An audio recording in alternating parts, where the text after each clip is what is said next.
Pero mukhang hindi niya ni-research itong ano kay dating Pangulong Duterte. Ang tingin ko ho dito baka pumunta yung Vice Presidente at eto humanap ng kakampi at eto yung napili na maging kakampi, no?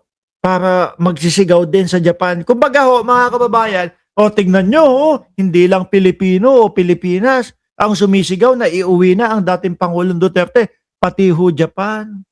Kaya naman, yung sigaw ni Banat Bay, dadali na sa Japan. Para lang si Sara Duterte, panawagan daw ng mga Pilipino na tumakbo siya bilang president. Oy, hindi ako ha. Hindi ako nananawagan nun ha. Kinakabahan niya ako. Paano kapag ka nanalo ang vice presidente, baka tigok na ako. Ay, hindi yun yung ikinakakaba ko. Ang ikinakakaba ko, kapag ka nanalo ang vice presidente, paano na lang ho tayong mga Pilipino? Siyempre, makikiharap po yun. Attend sa meeting, yung mga malalaking leader, di ho ba? Sir Danilo Espejo, tapos no, siya yung kakatawan, siya yung magiging siya yung magiging parang katawan, no? Kumakatawan sa mga Pilipino. Tapos makikita natin, ito, kasi, di ba? Yun yung kinatatakot ko. At yun yung pinapangamba ko na nakakahiya para sa mamamayang Pilipino. Siyempre ho, magre-reflect sa atin yun eh. Tingnan mo yung presidente ng Pilipinas, no? Ni hindi nga marunong makiharap, ni hindi nga kayang makipag-usap doon sa mga world leader. Di po ba? Yun yung pinapangamba ko na nakakahiya. Kung sakali, no? Na mailusot ng mga DDS ang vice-presidente. Siraan ang mga mekanismo ng pananagutan at gamitin ang mga pamamaraan na kinumpara ng mga scholars sa Holocaust denialism. Ako, meron naman palang background itong si Bossing eh.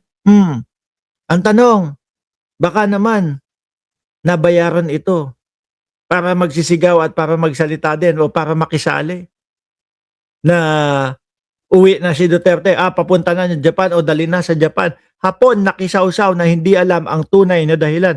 Sabi ni Badali, totoo ho yan. Ano? Human rights, kumbaga, nananawagan doon sa pagkakapiit ng dating Pangulong Duterte at mukhang gusto sabihin nila, human rights. Nilalabag ang human rights ni dating Pangulong Duterte. Paano naman yung mga nabiktima talaga ho? Di ba? At noong November 28, 2025, tinanggihan ng International Criminal Di Sara Duterte kayo.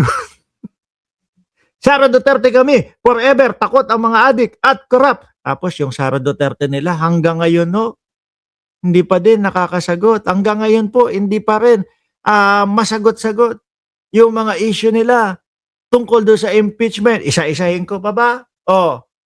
Isa-isahin ko ha. Eto, pakita ko lang ito, tapos ibabalik ko pa din. Ito yung impeachment ng Vice Presidente, confidential funds.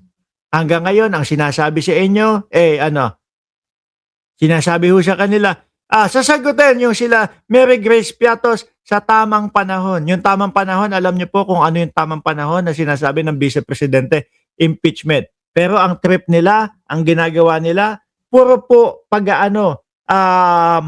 pagtingin ng butas doon sa teknikalidad.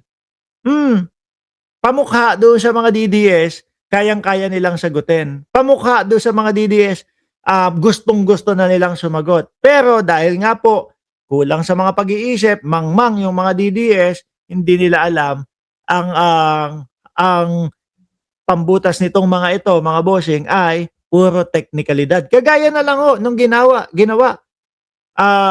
nung nakaraang impeachment. Di ba? Ano ginawa nila nung nakaraang impeachment? Dumali sa teknikalidad. Kesyo daw po, hindi pwede ang dalawang impeachment sa isang taon. Kaya nga hanggang na-archive ho yung impeachment. Pero, mga DDS, kakaltukan ko kayo kahit ako. Hindi nyo pwedeng ipagmalaki na nalusutan o nakapagdepensa ang Vice Presidente doon sa unang impeachment na yon. Bakit? Kasi wala naman sinagot. Yung mga Mary Grace Piatos, hindi naman sinagot yun. Ano pa, yung bribery Yung nakakatanggap daw ng benching ko hanggang 50,000 sa puting sobre. Hindi naman sinagot yun. Pangatlo, pagbabanta sa buhay ng Pangulo, ipinatawag pa sa NBI. Pangulo, asawa ng Pangulo at pinsan ng Pangulo, ipinatawag sa NBI. Hindi din ho sumipot. Hindi kayang idepensa ang sarili. Kasi ako naniniwala ako talaga hanggang ngayon no. No, kung talagang etong mga tao na ito ay mayroong depensa, ang tagal na nilang sinabi yan. Siguro nakailang mga press conference na po yan mga bossing, no? Bakit? Kasi kapag ka nadinig ng mamamayang Pilipino na talagang meron silang punto doon sa depensa nila, kakampihan sila ng Pilipino. Kaso, wala. Oh, siyempre sabi, bobo! Oh, totoo. No, bobo ang vice president. Ay, sorry naman. Ano ba naman yan? Pinapaliwanag ko na sa inyo. Ang hina ng utak ninyo. Tapos ang i-rest back nyo lang sa akin, bobo. Ni kayo, wala. Kayong mga DDS, wala kayong masabi, wala kayong maidepensa. Hindi nyo man lang maipagtanggol ang vice presidente dito sa harap ko. Tapos sasabihin nyo, bobo ako. Or, baka kayo ang bobo. Wala Paulit-ulit, adik. Paulit-ulit, bayaran si Mark Ramos. Bobo.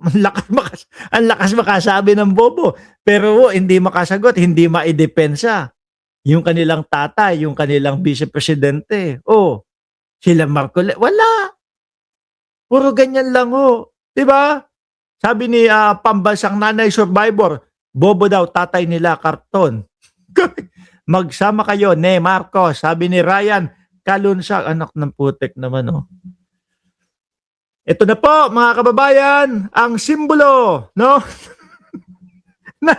nandito na po, mga boss chief Amoser, ang simbolo ng muling pagkabuhay ni Jesucristo. Bakit po? Ayan na po, tumataas na po ang araw, mga kababayan. Nandiyan na po si Ryan Kalunsag na magsama daw po kami ni Pangulong Bongbong Marcos. Ryan, susunod, palitan mo.